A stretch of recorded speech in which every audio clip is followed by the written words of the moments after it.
J.D. Vance, Amerika Birleşik Devletleri İran ile Savaşta Değil, Nükleer Tehlikeye Karşı. Başkan Yardımcısı J.D. Vance, Amerika Birleşik Devletleri'nin İran'ın nükleer programı ve askeri eylemleri konusundaki tutumunu netleştiriyor. And joining me now is Vice President J.D. Vance. Vice President Vance, welcome back to Meet the Press. Thank you, Kristen. Great to be with you. Thank you for being here on a monumental Sunday. My first question, Mr. Vice President, is the United States now at war with Iran?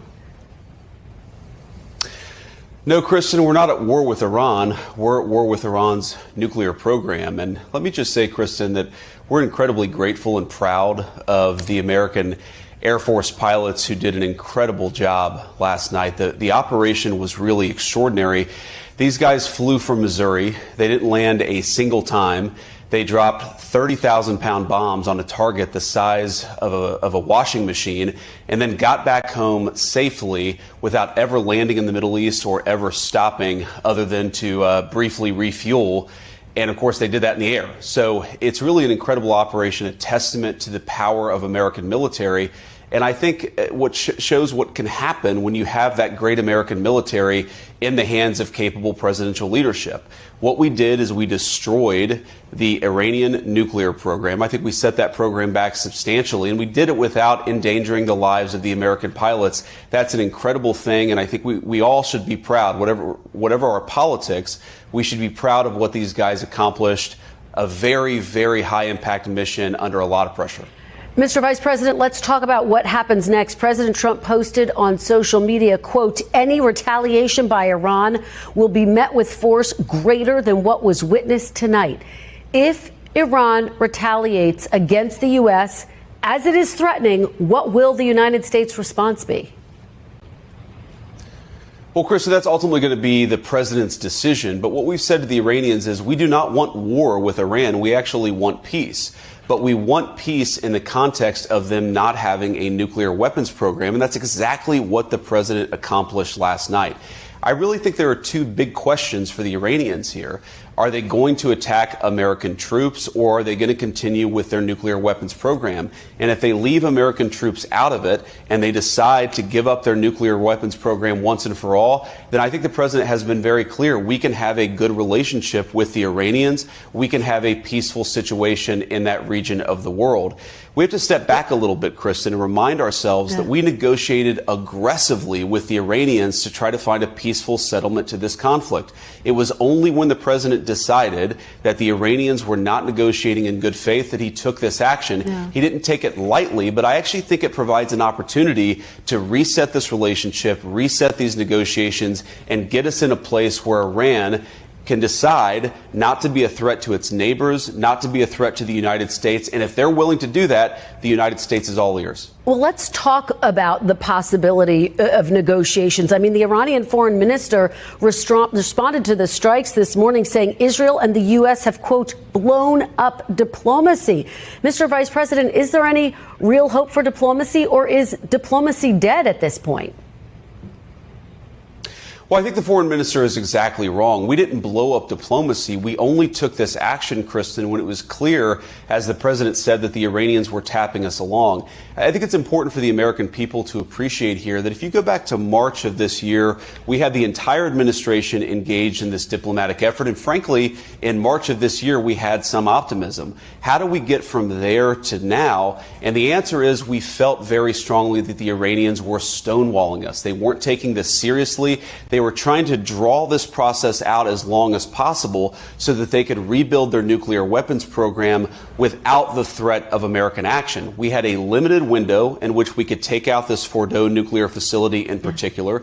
The president decided to take it, but we didn't blow up the diplomacy. The diplomacy never was given a real chance by the Iranians. And our hope, Kristen, as the president said repeatedly, is that this maybe can reset here. The Iranians have a choice. They can go down the path of peace, or they can go down the path of this ridiculous brinksmanship, of funding terrorism, of trying to build a nuclear weapon, and that's just not something the United States can accept.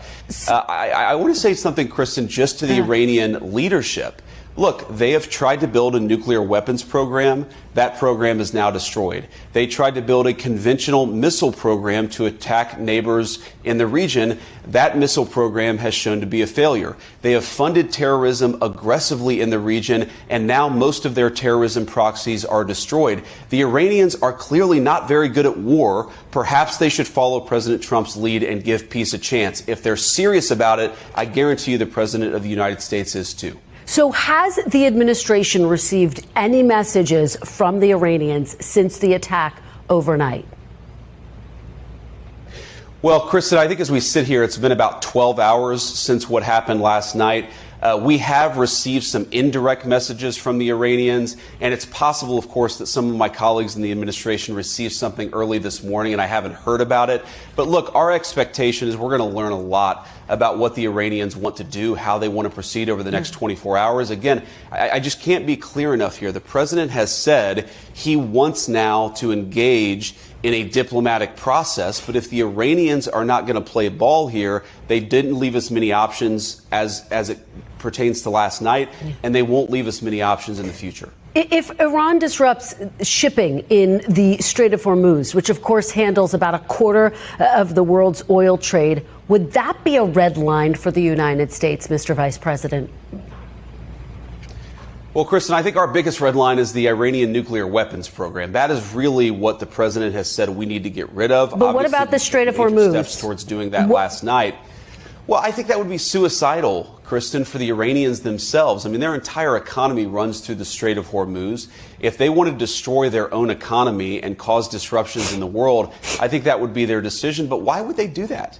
I don't think it makes any sense. I don't think that it makes sense for them or for anybody else. What would make sense is for them to come to the negotiating table, to actually give up their nuclear weapons program over the long term. And again, if they're willing to do that, they're going to find a willing partner in the United States of America. Mr. Vice President, when did President Trump exactly make this decision, and did he coordinate with Israel?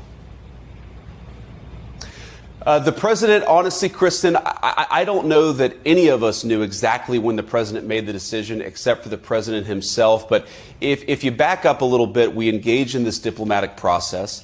I think that he decided probably by mid-May that this process was not going anywhere, and so he decided to issue some private ultimatums to the Iranians. And then eventually, of course, we decided to destroy the Fordo nuclear facility and some of these other facilities ourselves. I think one of the things that you saw from the president's team, and I really am proud of all of our guys at the senior team, is an operation of this magnitude, multiple B-2s, 14 30,000-pound bombs, and even an hour after the attack, the entire media, some of our enemies all over the world, they had no idea this was happening. And that's because you had a coherent team that was aligned behind the president's vision. There weren't any leaks. I think that made our troops safer as they carried out this mission. And so it's really a testament to the entire team that we were able to do something like this at this scale without anybody noticing it. But Mr. Vice President, if I could just try again, can you give me a specific date when President Trump said go? Was it Thursday? Was it yesterday before the B-2s left? When exactly did President Trump give that green light, that go? Well, the final decision, Kristen, of course, is made right before, and I'm talking about minutes before the bombs were dropped. And of course, well, that was last night.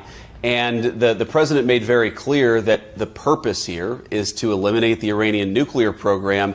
So I think that he himself, over time, decided this was necessary. But of course, he had the ability to call off this attack until the very last minute. He obviously decided to proceed. And I think that we did great things for the American people because of it. You know, the president says the nuclear enrichment sites were, quote, completely and totally obliterated. There is some question about that, though, this morning.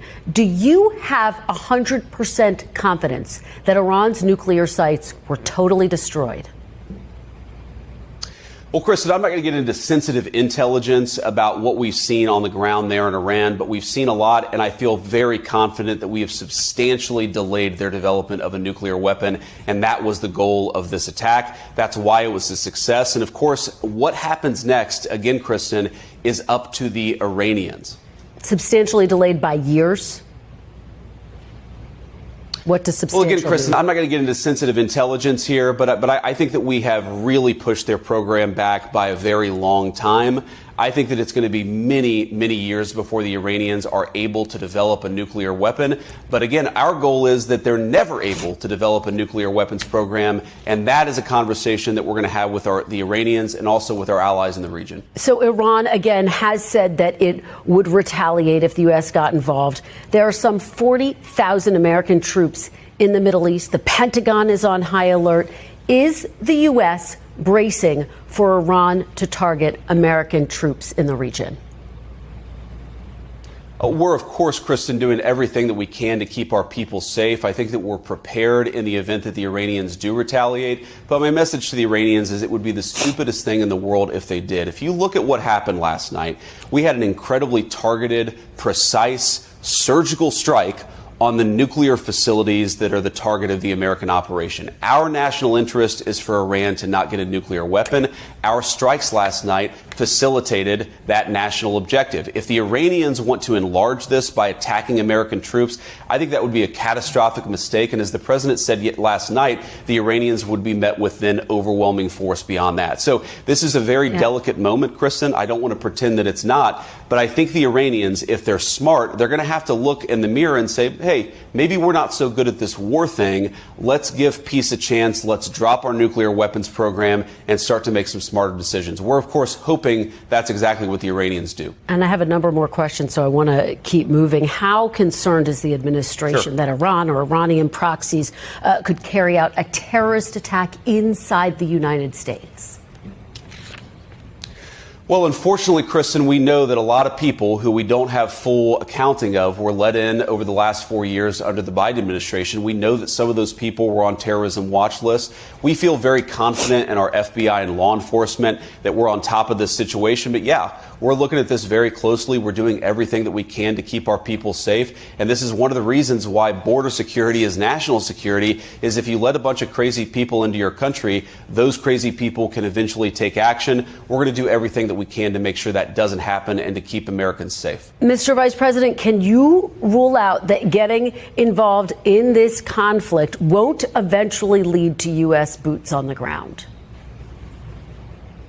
Well, the president's been very clear, Kristen. We have no interest in a protracted conflict. We have no interest in boots on the ground.